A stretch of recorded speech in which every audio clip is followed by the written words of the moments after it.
Bismillahirrahmanirrahim. Assalamualaikum warahmatullahi wabarakatuh.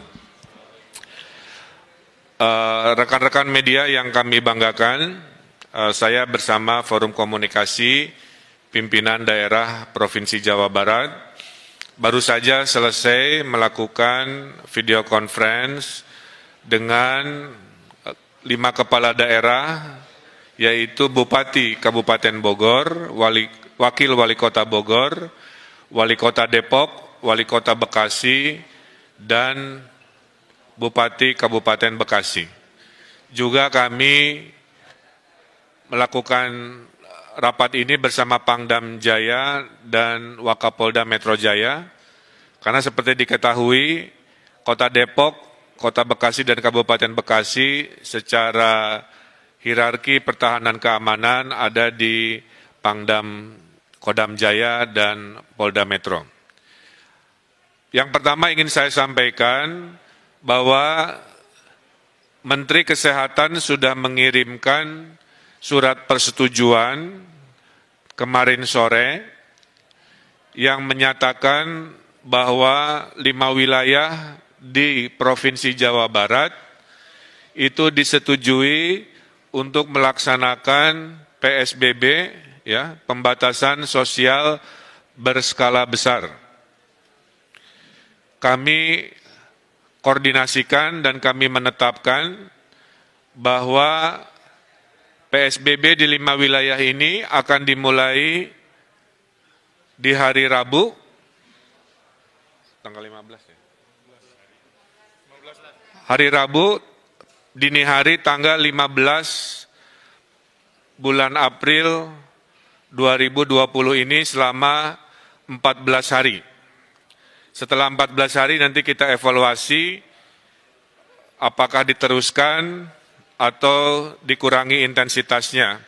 Oleh karena itu, kami sudah berkomitmen selama PSBB 14 hari ini, tes masif sebagai metode pelacakan persebaran virus akan kami maksimalkan.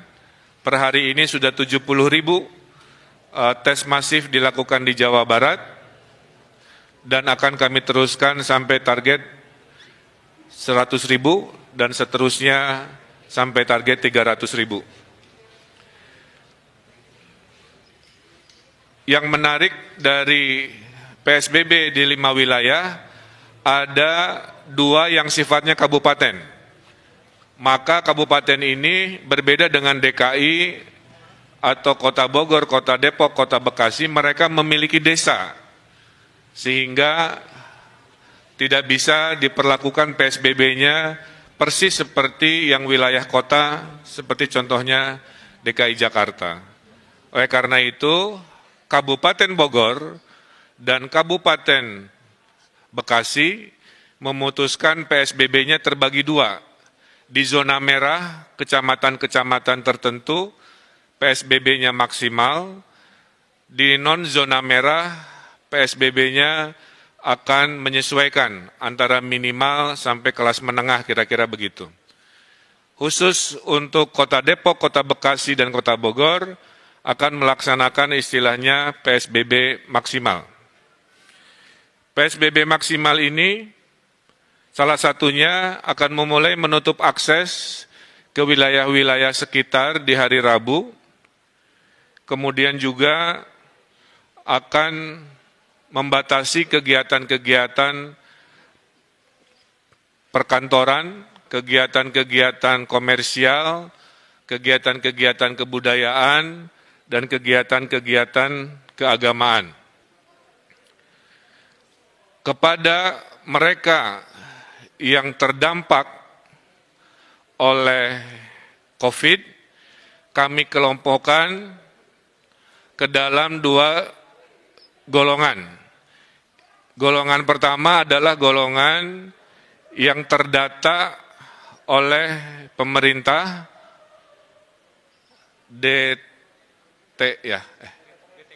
DTKS, maaf.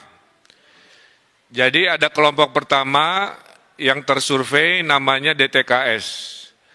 Nah, yang DTKS ini mayoritas akan dibantu oleh APBN melalui kementerian-kementeriannya.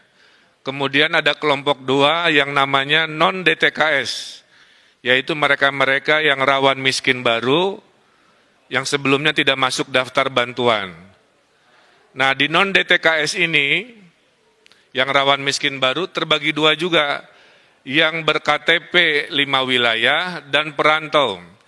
Jadi kepada para perantau di wilayah 5 ini, jangan khawatir, Anda tetap akan juga dibantu oleh pemerintah Jawa Barat dan pemerintah 5 wilayah ini.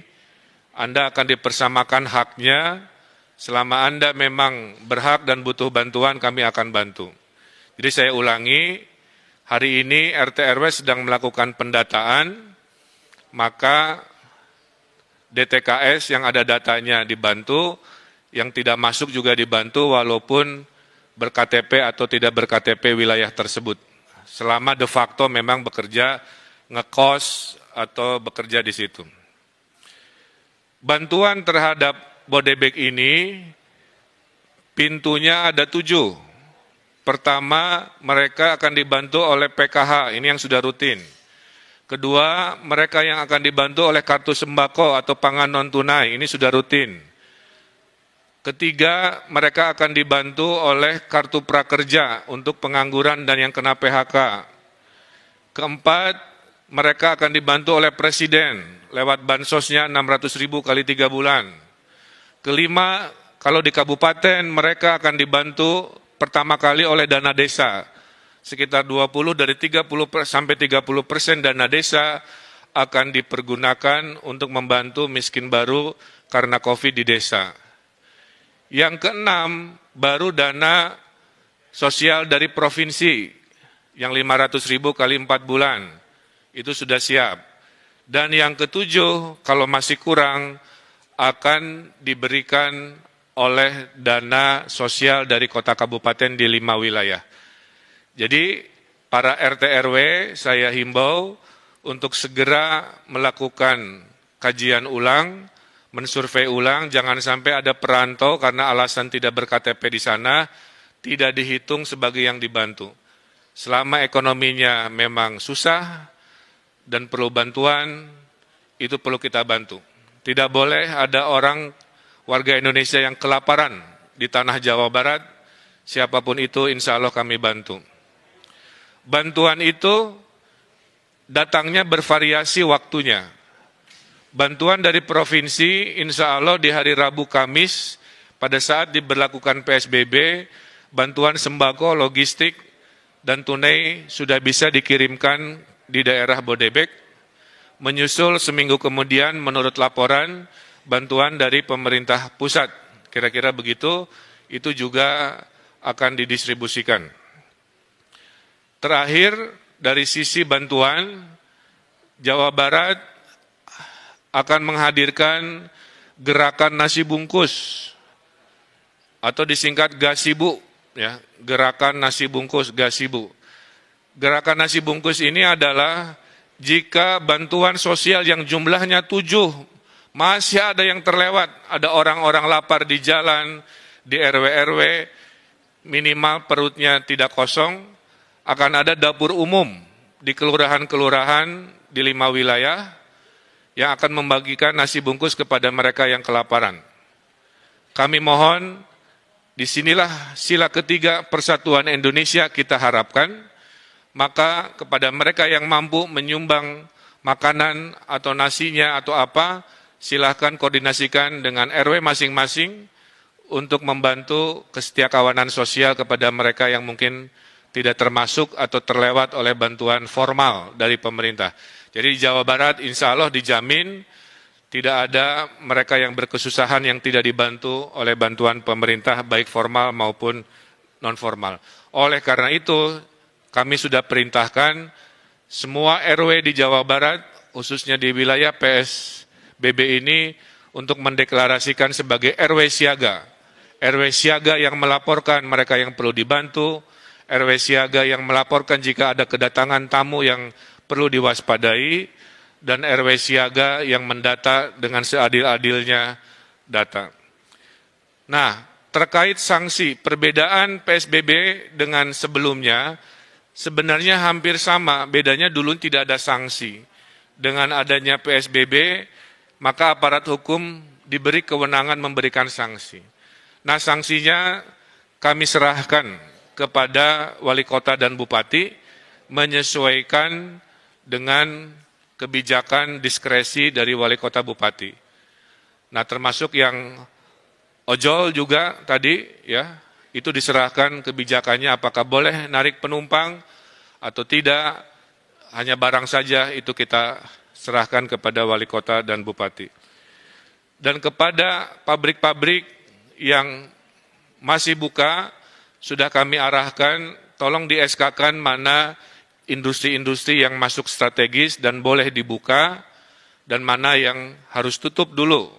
Bagi yang akan dibuka, diwajibkan memberikan rasa aman. Jadi pabrik industrinya harus melakukan tes masif juga kepada karyawannya. Setelah tes masif dilakukan, maka bupati, wali kota selama PSBB mengizinkan mereka jika membuktikan tidak ada yang positif di pabrik itu melalui tes masif tersebut, tentu dengan social distancing dan protokol kesehatan. Terakhir dari saya adalah PSBB di Jawa Barat ini akan ada 3 tahap. Tahap pertama adalah wilayah tadi, Depok, Bogor, Bekasi. PSBB kedua adalah Bandung Raya. Jadi kami sedang mempersiapkan surat, kajian data, karena ada lompatan di Bandung Raya, di Kota Bandung, Cimahi, KBB, Kabupaten Bandung, sedikit Sumedang, maka itu adalah PSBB tahap 2 yang kami rencanakan, dan yang ketiga jika dibutuhkan, kira-kira begitu. Nah, Bapak Ibu yang saya hormati, saya tutup dengan sebuah semangat bahwa penyakit COVID-19 ini ada 3 benteng pertahanan. Benteng pertama adalah benteng pencegahan, social distancing di situ, PSBB di situ. Ini mudah dilakukan tapi juga susah jika kita tidak taat dan tidak disiplin. Kalau jebol benteng pertama karena tidak disiplin, masuklah benteng kedua yaitu pelacakan. Dengan pelacakan kita tahu di mana klaster-klaster penyebaran virus. Kalau pelacakan gagal dan jebol, baru benteng terakhir yang kita punya yaitu benteng perawatan terhadap mereka yang sakit. Nah, saya berharap warga Jawa Barat jangan sampai COVID-19 ini langsung membobol benteng pertama, kedua langsung lompat ke benteng ketiga, di mana orang-orang sakit ini menjadi banyak dan kapasitas kita menjadi terbatas dan akhirnya kita mengalami kerepotan. Kalau tidak ada halangan, menurut hitungan, kalau PSBB ini lancar harusnya akhir Juni kita bisa tren turun COVID-19, tapi kalau tidak disiplin di PSBB ini, kita khawatir COVID-19 ini masih berlanjut di bulan-bulan berikut yang melelahkan. Dan saya juga menghimbau kepada TNI Polri untuk memberikan tindakan tegas kepada provokator-provokator selama PSBB ini, baik provokator dengan berita bohong di media-media sosial maupun vandalisme-vandalisme yang mengajak anarkis, itu juga sudah dilakukan tindakan-tindakan yang tegas. Mudah-mudahan dengan kekompakan, dengan kebersamaan, dengan ketaatan, insya Allah kita pasti menang melawan COVID-19 ini. Saya kira itu pengantar dari saya.